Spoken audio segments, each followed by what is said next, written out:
Olá, sou a professora Tereza, leciono microbiologia e imunologia no curso de medicina da Universidade de Mogi das Cruzes. Pretendo aqui brevemente comentar com vocês sobre as futuras candidatas às vacinas para combater, prevenir o SARS-CoV-2, que causa a doença Covid-19. Vários coronavírus estão presentes em animais e 7, até o momento, causam doenças em humanos. Nós temos aqui os coronavírus responsáveis pelo resfriado comum. Temos em 2002 a presença do SARS-CoV-1, 2012 o MERS-CoV-2 e atualmente nós temos o SARS-CoV-2, que foi descrito em Wuhan, na China, em dezembro de 2019. Bem, até o momento, o que se sabe sobre o surgimento desse novo vírus é que ele tenha surgido através de mutação do coronavírus presente em morcegos. Morcegos são os maiores reservatórios de coronavírus. E através dessa mutação, ele pode ter passado diretamente para o ser humano, ou houve a passagem para um outro hospedeiro intermediário, no caso aqui o pangolim, e do pangolim ele foi transmitido então para humanos. É um vírus de RNA, envolto pelo capsídeo e posteriormente envolto pelo envelope. Nesse envelope, nós encontramos uma espícula chamada proteína S. Essa proteína S é fundamental, é imprescindível para a etapa de adsorção do vírus à célula hospedeira e, posteriormente, a infecção desta célula. Aqui nós estamos vendo a etapa de adsorção do vírus a um receptor presente numa célula hospedeira. Posteriormente, é liberado o material genético no citoplasma e aí vão ocorrer etapas de transcrição e de tradução para formar novas partículas virais que posteriormente vão ser liberadas. O receptor da célula hospedeira é a enzima conversora de angiotensina. Ela se liga firmemente à proteína S presente no vírus e essa interação é fundamental para que ocorra a etapa de adsorção. Outra molécula bastante importante é a molécula TMPRSS2. A interação depois dessa molécula com a proteína S faz com que ocorra a fusão do envelope desse vírus com a membrana dessa célula hospedeira. Importante a gente ressaltar que essa enzima conversora de angiotensina, ela está presente em diversas células, não só em células pulmonares, mas também em células epiteliais de esôfago, enterócito, angiócitos, células de miocárdio, células renais tubulares próximas e células de bexiga. E isso explica muitos dos sintomas da Covid-19. Claro que não basta só ter expressão dessa enzima, é importante também as condições dentro do hospedeiro para que a gente saiba se pode ou não determinada célula ser infectada pelo vírus. Por exemplo, enterócitos têm receptores e já foi verificado in vitro que o vírus é capaz de infectar enterócitos. Só que isso ainda não foi provado em vivo. Cerca de 70 a 80% dos indivíduos que se infectam não vão apresentar nenhum tipo de sintoma ou então sintomas muito leves da doença. Esses sintomas iniciais vão surgir normalmente entre 8 a 10 dias após a infecção, tendo como um tempo médio atualmente, eles estão falando em 5 dias. Muitas vezes também pode demorar até 14 dias para que ocorra esses sintomas iniciais. Então, teremos inicialmente sintomas bem brandos, como febre, tosse seca, uma dispneia, dor de cabeça, tontura, fraqueza. Também é descrito vômito, diarreia, Uma coisa muito comum que está surgindo dos pacientes é a perda do olfato e do paladar. Cerca de 20% dos pacientes que se infectam vão ter sintomas mais graves e por isso vão precisar de atendimento médico, acabando sendo internados em hospitais. E esses pacientes também podem evoluir para complicações que poderá culminar com óbito.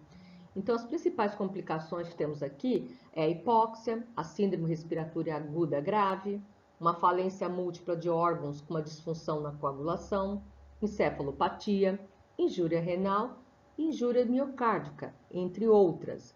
Isso aqui mostra que o vírus não fica restrito apenas ao trato respiratório inferior. E, diferentemente de outros vírus respiratórios, os sintomas não ficam apenas em sintomas respiratórios, vão atingir outros órgãos. Até o momento, nós não temos nenhuma medicação que comprovadamente inibe a replicação viral. E também, até o momento, não temos nenhuma vacina para prevenir essa infecção. E neste momento, em meados de janeiro, começou uma corrida desenfreada pela busca de uma vacina. Estima-se que hoje nós temos mais de 100 grupos no mundo inteiro pesquisando possíveis vacinas. Só que para que a gente possa ter uma vacina disponível no mercado, fases no estudo dessa vacina têm que ser feitas, realizadas, e isso demanda um pouco de tempo. Então, eu vou aqui mostrar para vocês, de uma maneira simplificada, quais são as fases para que a gente possa ter uma vacina eficaz. Então, para que possamos ter uma vacina no mercado eficaz, temos que cumprir fases sucessivas na elaboração dessa vacina. A primeira fase essencial é a fase pré-clínica e depois nós temos 4 fases clínicas. Então, nessa fase pré-clínica, começa em laboratório com o estudo de uma molécula que possa ter um efeito imunogênico capaz de induzir anticorpos que sejam protetores. Essa molécula vai ser estudada in vitro e depois ela vai ser testada em animais. Logo em seguida, entramos na fase clínica, seguida de 4 fases. Então, temos a fase 1, que vai se usar uma quantidade de voluntários bem pequenas. Aí vai se testar o quê? Qual é a melhor via de administração, as doses, testam-se doses diferentes, fazem-se testes de segurança em humanos. Lembrando que esses testes de segurança também já haviam sido feitos em animais. Tudo isso, dando bons resultados, passa-se para a fase 2. Aí ainda se varia um pouco as doses para ver qual é a melhor quantidade de doses, 1 dose, 2 doses, 3 doses, ou seja lá, e já se aumenta o número de voluntários. Obtendo-se esses resultados, eles sendo positivos, vai-se para a fase 3. Na fase 3, nós já vamos precisar de um número muito grande de voluntários, de 5.000 a 10 voluntários.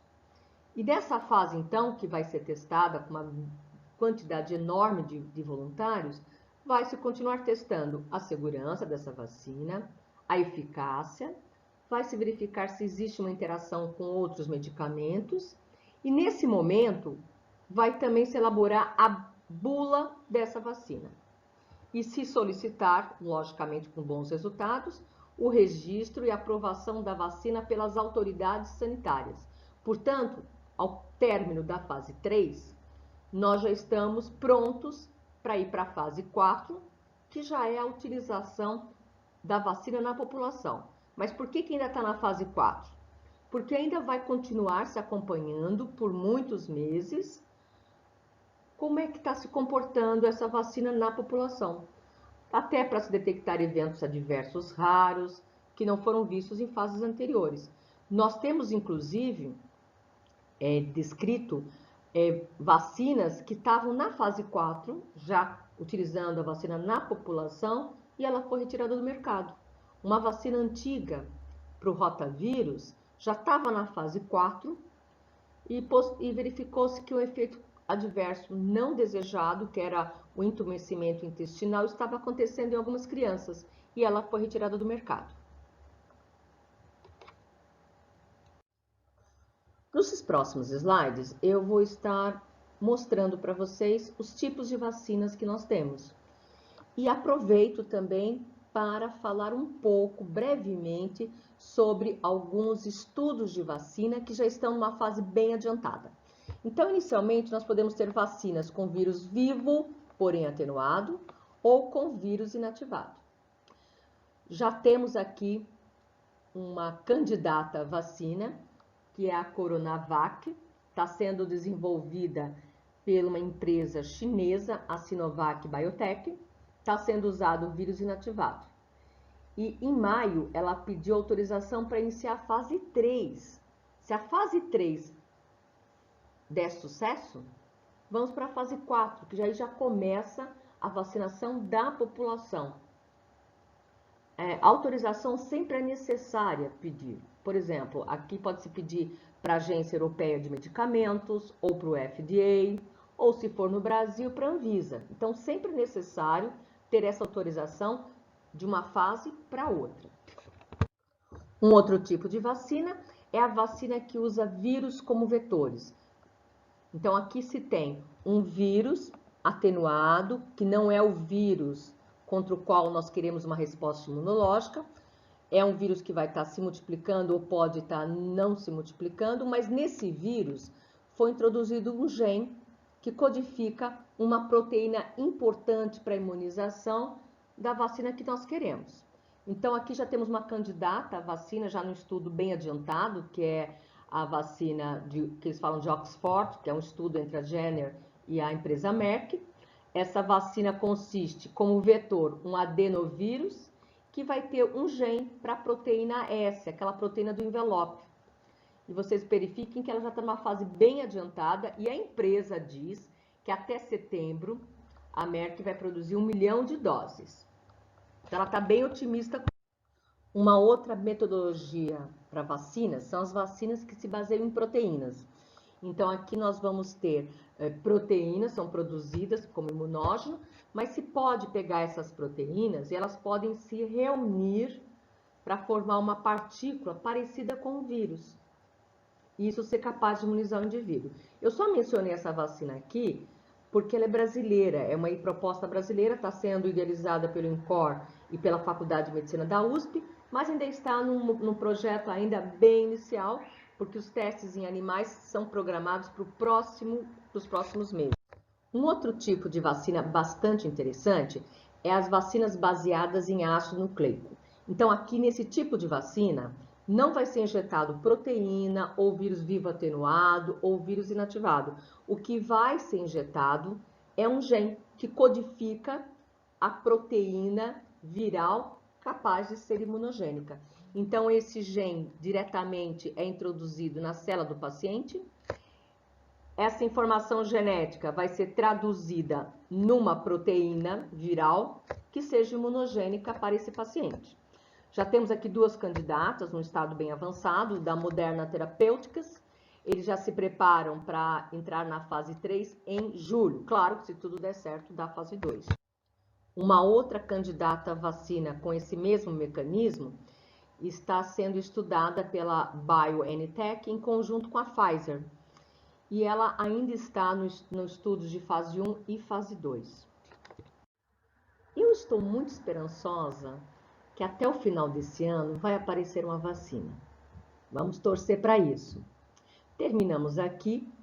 Eu agradeço muito, muito, muito a atenção de vocês, tá bom? Tenham um bom dia.